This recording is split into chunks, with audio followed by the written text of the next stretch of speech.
keempat. Saya Solehin sebagai penyaji kelima. Saya Istima Ipawira sebagai penyaji keenam. Reformasi BUMN telah menjadi program negara dengan dimasukkannya masalah pengelolaan dan privatisasi BUMN ke dalam butir 12 dan 28 garis-garis besar haluan negara pada tahun 1999 sampai dengan 2004. Regulasi ini memberikan wewenang kepada BUMN untuk menggunakan perangkat reformasi seperti restrukturisasi, penggabungan usaha, kerjasama operasi, dan bentuk-bentuk partisipasi swasta lainnya termasuk penawaran saham kepada masyarakat dan penjualan strategis.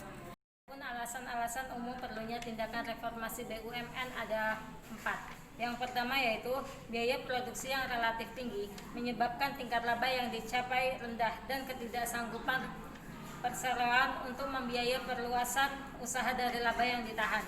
Yang kedua, keuangan pemerintah menyebabkan investasi baru tidak dapat dibiayai dari APBN, baik melalui dana segar pemerintah maupun proyek pemerintah yang dialihkan sebagai aset atau PMP, serta adanya kebijakan nasional untuk mengurangi subsidi. Yang ketiga, tidak banyak sumber daya baru yang dapat diharapkan dari sistem perbankan, karena saat ini masih dalam proses recovery. Yang keempat, kerjasama usaha yang selama ini dijalankan oleh BUMN hanya memiliki peranan terbatas dan tidak dapat menggantikan restrukturisasi BUMN itu sendiri. Saya akan membawakan materi tentang peranan pemerintah di masa depan. Sesuai dengan perannya sebagai regulator, pemerintah akan lebih berkonsentrasi untuk mengembangkan perangkat regulasinya sebagai berikut. Yang pertama, pengelolaan dan keberadaan BUMN akan diatur melalui perangkat undang-undang. Dan yang kedua, pengesahan kembali praktek corporate governance yang akan mengatur pelaksanaan pengelolaan BUMN.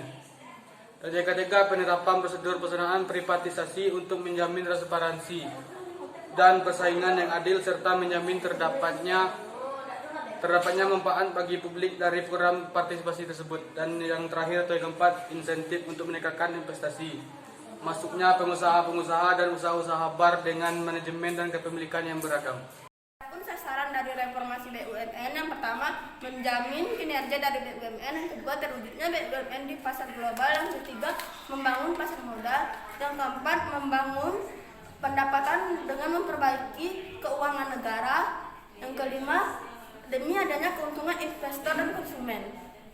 Selanjutnya yaitu restrukturisasi dan privatisasi dan sebagai alat reformasi BUMN. Yang pertama itu perbaikan kinerja BUMN dan peningkatan value.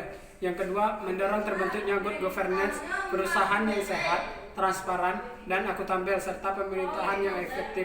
Yang terakhir itu mengurangi beban negara. Yang berikutnya yaitu kendala dalam reformasi BUMN. Yang pertama, kapasitas pasar modal saat ini tidak dapat menampung pelaksanaan privatisasi sejumlah besar BUMN melalui penawaran umum. Yang kedua, keterbatasan pengalaman dalam mengelola program reformasi yang sebesar ini. Yang ketiga, yaitu belum adanya kesamaan persepsi dalam upaya reformasi BUMN, membutuhkan sosialisasi yang menyeluruh kepada stakeholder atau manajemen, karyawan, DPR, MPR, masyarakat, dan lain-lain. Dari hasil